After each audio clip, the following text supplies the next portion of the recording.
ಕಮ್ಮಿ ಇಲ್ಲದಂತಹ ಆಪರೇಷನ್ ಇದು. ಅಮೆರಿಕ ಪಟ್ಟು ಹಿಡಿದ್ರೆ ಹಂಗೇನೆ ಮಾಡಿ ಮುಗಿಸೋವರೆಗೂ ಕೂಡ ದಣಿಯೋದು ಇಲ್ಲ, ಬಿಡೋದು ಇಲ್ಲ. ಅಮೆರಿಕ ಖಮೇನಿ ಹತ್ಯೆಗೆ ದಶಕಗಳಿಂದ ನಿರಂತರ ಕಾರ್ಯತಂತ್ರವನ್ನು ಮಾಡ್ತಾ ಇದ್ರು. ಇರಾನಿಯರೊಟ್ಟಿಗೆ ಬೆರೆತು ಹೋಗಿದ್ದ ಮೊಸಾದ್, ಇಸ್ರೇಲ್ನ ಮೊಸಾದ್ ಏಜೆಂಟ್ಗಳು ಖಮೇನಿಯ ಪ್ರತಿ ನಡೆಯ ಮೇಲೆ ಮೊಸಾದ್ ಕಣ್ಗಾವಲು ಇಟ್ಟಿದ್ರು. ಇರಾನ್ನ ಟೆಹರಾನ್ನ ಟ್ರಾಫಿಕ್ ಕ್ಯಾಮ್ರಾಗಳು, ಹ್ಯಾಕ್ ಕ್ಯಾಮ್ರಾಗಳನ್ನ, ಪ್ರತಿ ಟ್ರಾಫಿಕ್ ಕ್ಯಾಮ್ರಾ ಹ್ಯಾಕ್ ಮಾಡಿದ್ದ ಮೊಸಾದ್ ಟೆಲ್ ಅವೀವ್ನಲ್ಲಿ ಕುಳಿತೆ ಇರಾನ್ ಮೇಲೆ ಕಣ್ಗಾವಲನ್ನ ಇಟ್ಟಿದ್ರು. ಸಿಐಎ ಜೊತೆಗೂಡಿ ಖಮೇನಿಯ ಪ್ರತಿ ಚಲನವಲನದ ಮೇಲೆ ನಿಗಾ ಇಟ್ಟಿದ್ರು. ಈ ಕ್ಯಾಮ್ರಾಗಳು ನೀಡಿದ ಸುಳಿವಿನ ಮೇಲೆ ಕಾರ್ಯಾಚರಣೆಯನ್ನು ಮಾಡ್ತಾರೆ. ಖಮೇನಿಯ ಪ್ರತಿ ಹೆಜ್ಜೆಯ ಮೇಲೆ ನಿಗಾ ಇಟ್ಟಿದ್ದ ಮೊಸಾದ್ ಇಸ್ರೇಲ್ನ ಗುಪ್ತಚರ ಏಜೆಂಟ್ಗಳು. ಇವರು ಇರಾನ್ನ ಒಳಗಡೆ ಹೋಗಿ ಅಲ್ಲಿನ ಸ್ಥಳೀಕರ ಸಹಾಯದಿಂದ ಅಥವಾ ಅಲ್ಲಿನ ಸ್ಥಳೀಯರ ರೀತಿಯಲ್ಲಿದ್ದು ದಶಕಗಳಿಂದ ಇವರು ಕಾರ್ಯತಂತ್ರ ಮಾಡ್ತಾ ಇದ್ರು. ಇಂಥ ಖಮೇನಿಯನ್ನ ಖತಮ್ ಮಾಡೋದು ಅಷ್ಟು ಈಸಿ ಇರಲಿಲ್ಲ. ಹಾಗಾಗಿ ಕೆಲವು ಟ್ರಾಫಿಕ್ ಕ್ಯಾಮ್ರಾಗಳನ್ನ ಇವರು ಹ್ಯಾಕ್ ಮಾಡಿದ್ರು. ಈತನ ಮೂವ್ಮೆಂಟ್ಸ್ ಇವ್ರಿಗೆ ಗೊತ್ತಾಗ್ತಾ ಇತ್ತು. ಅದಾದ ನಂತರ ಈ ಎಲ್ಲ ಸೀಕ್ರೆಟ್ ಮಾಹಿತಿಯನ್ನ ಅವರು ಅಮೆರಿಕಾದ ಗುಪ್ತಚರ ಸಿಐಎ ಜೊತೆ ಶೇರ್ ಮಾಡಿದ್ರು. ಸಿಐಎ ಆನಂತರ ಅಮೆರಿಕಾದ ಜೊತೆಗೆ ಕಮ್ಯುನಿಕೇಶನ್ ಆದ ನಂತರ ಇಸ್ರೇಲ್ನ ಭೂಭಾಗ, ಇಸ್ರೇಲ್ನ ಸೇನಾ ನೆಲೆಗಳಿಂದ ಅಮೆರಿಕಾದ ಕ್ಷಿಪಣಿಗಳು ಹೊಕ್ಕಿ ಬಂದಿದ್ದು ಟೆಹರಾನ್ ಮೇಲೆ. ಟೆಹರಾನ್ನ ಆ ಒಂದು ಸೂಕ್ಷ್ಮ ಸೀಕ್ರೆಟ್ ಬಿಲ್ಡಿಂಗ್ ನಲ್ಲಿ ಈತ ಅವಿತಿದ್ದ ಅನ್ನುವಂಥ ಖಚಿತ ಮಾಹಿತಿಯ ಮೇರೆಗೆ ರಾತ್ರಿ ಅಟ್ಯಾಕ್ ಮಾಡಬೇಕಾಗಿದ್ದಂತಹ ಅಮೆರಿಕಾದ ಕ್ಷಿಪಣಿಗಳು ಬೆಳಿಗ್ಗೆ 6 ಗಂಟೆ ಸುಮಾರಿಗೆ ದಾಳಿಯನ್ನು ಮಾಡ್ತವೆ. ದಾಳಿ ಮಾಡಿದ ರಭಸಕ್ಕೆ ರಾಡಾರ್ ಸಿಸ್ಟಮ್ ಎಲ್ಲ ಪುಡಿ ಪುಡಿ ಆಗುತ್ತೆ. ಎಲ್ಲರ ಕಣ್ತಪ್ಪಿಸಿ ಒಳ ಹೊಕ್ಕಂತಹ ಕ್ಷಿಪಣಿಗಳು ಎಕ್ಸಾಕ್ಟ್ ಆಗಿ ಈ ಖಮೇನಿ ಎಲ್ಲಿದ್ದ, ಯಾವ ರೂಮಲ್ಲಿದ್ದ ಅನ್ನೋದನ್ನ ಪತ್ತೆ ಹಚ್ಚಿ ಒಳಗಡೆ ಹೊಕ್ಕು ಬ್ಲಾಸ್ಟ್ ಮಾಡ್ತಾರೆ. ಕೆಲವೇ ಮಿನಿಟ್ಗಳಲ್ಲಿ ಮೊಸಾದ್ ಅಲ್ಲಿಂದ ಹೊರಗಡೆ ಬರ್ತಾರೆ. ಆ ನಂತರ ನಡೆದಿದ್ದು ಮಾತ್ರ ಅದು ಖಮೇನಿಯ ಮಾರಣ ಹೋಮ.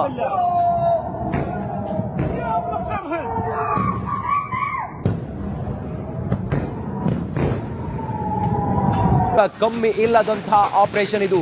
ಅಮೆರಿಕ ಪಟ್ಟು ಹಿಡಿದ್ರೆ ಹಂಗೇನೆ ಮಾಡಿ ಮುಗಿಸೋವರೆಗೂ ಕೂಡ ದಣಿಯೋದು ಇಲ್ಲ, ಬಿಡೋದು ಇಲ್ಲ. ಅಮೆರಿಕ ಖಮೇನಿ ಹತ್ಯೆಗೆ ದಶಕಗಳಿಂದ ನಿರಂತರ ಕಾರ್ಯತಂತ್ರವನ್ನು ಮಾಡ್ತಾ ಇದ್ರು. ಇರಾನಿಯರೊಟ್ಟಿಗೆ ಬೆರೆತು ಹೋಗಿದ್ದ ಮೊಸಾದ್, ಇಸ್ರೇಲ್ನ ಮೊಸಾದ್ ಏಜೆಂಟ್ಗಳು ಖಮೇನಿಯ ಪ್ರತಿ ನಡೆಯ ಮೇಲೆ ಮೊಸಾದ್ ಕಣ್ಗಾವಲು ಇಟ್ಟಿದ್ರು. ಇರಾನ್ನ ಟೆಹರಾನ್ನ ಟ್ರಾಫಿಕ್ ಕ್ಯಾಮ್ರಾಗಳು, ಹ್ಯಾಕ್ ಕ್ಯಾಮ್ರಾಗಳನ್ನ, ಪ್ರತಿ ಟ್ರಾಫಿಕ್ ಕ್ಯಾಮ್ರಾ ಹ್ಯಾಕ್ ಮಾಡಿದ್ದ ಮೊಸಾದ್ ಟೆಲ್ ಅವೀವ್ನಲ್ಲಿ ಕುಳಿತೆ ಇರಾನ್ ಮೇಲೆ ಕಣ್ಗಾವಲನ್ನ ಇಟ್ಟಿದ್ರು. ಸಿಐಎ ಜೊತೆಗೂಡಿ ಖಮೇನಿಯ ಪ್ರತಿ ಚಲನವಲನದ ಮೇಲೆ ನಿಗಾ ಇಟ್ಟಿದ್ರು. ಈ ಕ್ಯಾಮ್ರಾಗಳು ನೀಡಿದ ಸುಳಿವಿನ ಮೇಲೆ ಕಾರ್ಯಾಚರಣೆಯನ್ನು ಮಾಡ್ತಾರೆ. ಖಮೇನಿಯ ಪ್ರತಿ ಹೆಜ್ಜೆಯ ಮೇಲೆ ನಿಗಾ ಇಟ್ಟಿದ್ದ ಮೊಸಾದ್ ಇಸ್ರೇಲ್ನ ಗುಪ್ತಚರ ಏಜೆಂಟ್ಗಳು. ಇವರು ಇರಾನ್ನ ಒಳಗಡೆ ಹೋಗಿ ಅಲ್ಲಿನ ಸ್ಥಳೀಕರ ಸಹಾಯದಿಂದ ಅಥವಾ ಅಲ್ಲಿನ ಸ್ಥಳೀಯರ ರೀತಿಯಲ್ಲಿದ್ದು ದಶಕಗಳಿಂದ ಇವರು ಕಾರ್ಯತಂತ್ರ ಮಾಡ್ತಾ ಇದ್ರು. ಇಂಥ ಖಮೇನಿಯನ್ನ ಖತಮ್ ಮಾಡೋದು ಅಷ್ಟು ಈಸಿ ಇರಲಿಲ್ಲ. ಹಾಗಾಗಿ ಕೆಲವು ಟ್ರಾಫಿಕ್ ಕ್ಯಾಮ್ರಾಗಳನ್ನ ಇವರು ಹ್ಯಾಕ್ ಮಾಡಿದ್ರು. ಈತನ ಮೂವ್ಮೆಂಟ್ಸ್ ಇವ್ರಿಗೆ ಗೊತ್ತಾಗ್ತಾ ಇತ್ತು.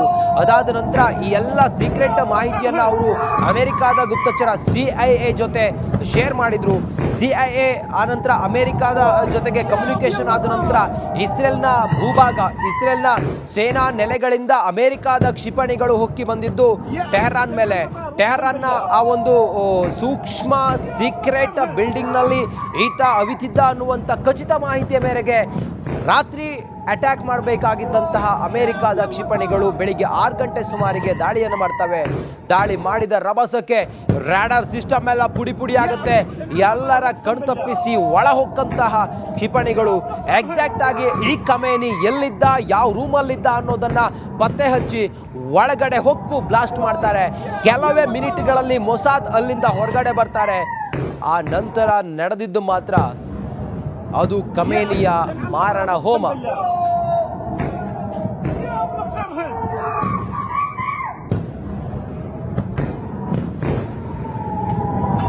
ಕಮ್ಮಿ ಇಲ್ಲದಂತಹ ಆಪರೇಷನ್ ಇದು. ಅಮೆರಿಕ ಪಟ್ಟು ಹಿಡಿದ್ರೆ ಹಂಗೇನೆ ಮಾಡಿ ಮುಗಿಸೋವರೆಗೂ ಕೂಡ ದಣಿಯೋದು ಇಲ್ಲ, ಬಿಡೋದು ಇಲ್ಲ. ಅಮೆರಿಕ ಖಮೇನಿ ಹತ್ಯೆಗೆ ದಶಕಗಳಿಂದ ನಿರಂತರ ಕಾರ್ಯತಂತ್ರವನ್ನು ಮಾಡ್ತಾ ಇದ್ರು. ಇರಾನಿಯರೊಟ್ಟಿಗೆ ಬೆರೆತು ಹೋಗಿದ್ದ ಮೊಸಾದ್, ಇಸ್ರೇಲ್ನ ಮೊಸಾದ್ ಏಜೆಂಟ್ಗಳು ಖಮೇನಿಯ ಪ್ರತಿ ನಡೆಯ ಮೇಲೆ ಮೊಸಾದ್ ಕಣ್ಗಾವಲು ಇಟ್ಟಿದ್ರು.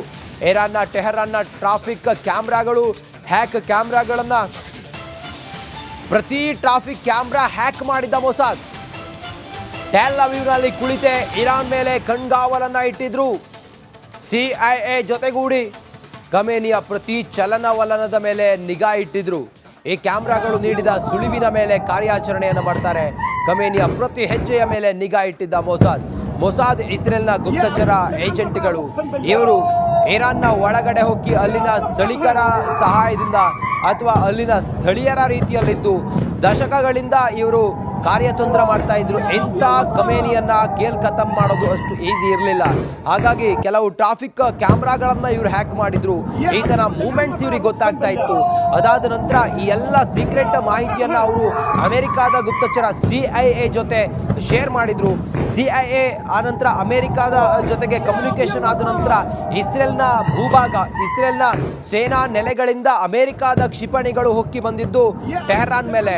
ಟೆಹರಾನ್ನ ಆ ಒಂದು ಸೂಕ್ಷ್ಮ ಸೀಕ್ರೆಟ್ ಬಿಲ್ಡಿಂಗ್ ನಲ್ಲಿ ಈತ ಅವಿತಿದ್ದ ಅನ್ನುವಂಥ ಖಚಿತ ಮಾಹಿತಿಯ ಮೇರೆಗೆ ರಾತ್ರಿ ಅಟ್ಯಾಕ್ ಮಾಡಬೇಕಾಗಿದ್ದಂತಹ ಅಮೆರಿಕಾದ ಕ್ಷಿಪಣಿಗಳು ಬೆಳಿಗ್ಗೆ 6 ಗಂಟೆ ಸುಮಾರಿಗೆ ದಾಳಿಯನ್ನು ಮಾಡ್ತವೆ. ದಾಳಿ ಮಾಡಿದ ರಭಸಕ್ಕೆ ರಾಡಾರ್ ಸಿಸ್ಟಮ್ ಎಲ್ಲ ಪುಡಿ ಪುಡಿ ಆಗುತ್ತೆ.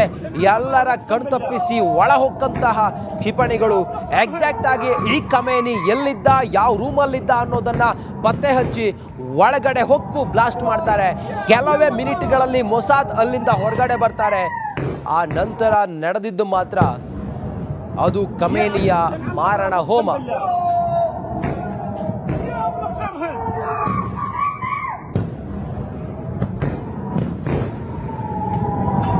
ಕಮ್ಮಿ ಇಲ್ಲದಂತಹ ಆಪರೇಷನ್ ಇದು. ಅಮೆರಿಕ ಪಟ್ಟು ಹಿಡಿದ್ರೆ ಹಂಗೇನೆ ಮಾಡಿ ಮುಗಿಸೋವರೆಗೂ ಕೂಡ ದಣಿಯೋದು ಇಲ್ಲ, ಬಿಡೋದೂ ಇಲ್ಲ. ಅಮೆರಿಕ ಖಮೇನಿ ಹತ್ಯೆಗೆ ದಶಕಗಳಿಂದ ನಿರಂತರ ಕಾರ್ಯತಂತ್ರವನ್ನು ಮಾಡ್ತಾ ಇದ್ರು. ಇರಾನಿಯರೊಟ್ಟಿಗೆ ಬೆರೆತು ಹೋಗಿದ್ದ ಮೊಸಾದ್, ಇಸ್ರೇಲ್ನ ಮೊಸಾದ್ ಏಜೆಂಟ್ಗಳು ಖಮೇನಿಯ ಪ್ರತಿ ನಡೆಯ ಮೇಲೆ ಮೊಸಾದ್ ಕಣ್ಗಾವಲು ಇಟ್ಟಿದ್ರು. ಇರಾನ್ನ ಟೆಹರಾನ್ನ ಟ್ರಾಫಿಕ್ ಕ್ಯಾಮ್ರಾಗಳು, ಹ್ಯಾಕ್ ಕ್ಯಾಮ್ರಾಗಳನ್ನ, ಪ್ರತಿ ಟ್ರಾಫಿಕ್ ಕ್ಯಾಮ್ರಾ ಹ್ಯಾಕ್ ಮಾಡಿದ್ದ ಮೊಸಾದ್ ಟೆಲ್ ಅವೀವ್ನಲ್ಲಿ ಕುಳಿತೆ ಇರಾನ್ ಮೇಲೆ ಕಣ್ಗಾವಲನ್ನ ಇಟ್ಟಿದ್ರು. CIA ಜೊತೆಗೂಡಿ ಖಮೇನಿಯ ಪ್ರತಿ ಚಲನವಲನದ ಮೇಲೆ ನಿಗಾ ಇಟ್ಟಿದ್ರು. ಈ ಕ್ಯಾಮ್ರಾಗಳು ನೀಡಿದ ಸುಳಿವಿನ ಮೇಲೆ ಕಾರ್ಯಾಚರಣೆಯನ್ನು ಮಾಡ್ತಾರೆ. ಖಮೇನಿಯ ಪ್ರತಿ ಹೆಜ್ಜೆಯ ಮೇಲೆ ನಿಗಾ ಇಟ್ಟಿದ್ದ ಮೊಸಾದ್ ಇಸ್ರೇಲ್ನ ಗುಪ್ತಚರ ಏಜೆಂಟ್ಗಳು. ಇವರು ಇರಾನ್ನ ಒಳಗಡೆ ಹೋಗಿ ಅಲ್ಲಿನ ಸ್ಥಳೀಕರ ಸಹಾಯದಿಂದ ಅಥವಾ ಅಲ್ಲಿನ ಸ್ಥಳೀಯರ ರೀತಿಯಲ್ಲಿದ್ದು ದಶಕಗಳಿಂದ ಇವರು ಕಾರ್ಯತಂತ್ರ ಮಾಡ್ತಾ ಇದ್ರು. ಇಂಥ ಖಮೇನಿಯನ್ನ ಕೇಲ್ ಖತಮ್ ಮಾಡೋದು ಅಷ್ಟು ಈಸಿ ಇರಲಿಲ್ಲ. ಹಾಗಾಗಿ ಕೆಲವು ಟ್ರಾಫಿಕ್ ಕ್ಯಾಮ್ರಾಗಳನ್ನ ಇವರು ಹ್ಯಾಕ್ ಮಾಡಿದ್ರು. ಈತನ ಮೂವ್ಮೆಂಟ್ಸ್ ಇವ್ರಿಗೆ ಗೊತ್ತಾಗ್ತಾ ಇತ್ತು. ಅದಾದ ನಂತರ ಈ ಎಲ್ಲ ಸೀಕ್ರೆಟ್ ಮಾಹಿತಿಯನ್ನ ಅವರು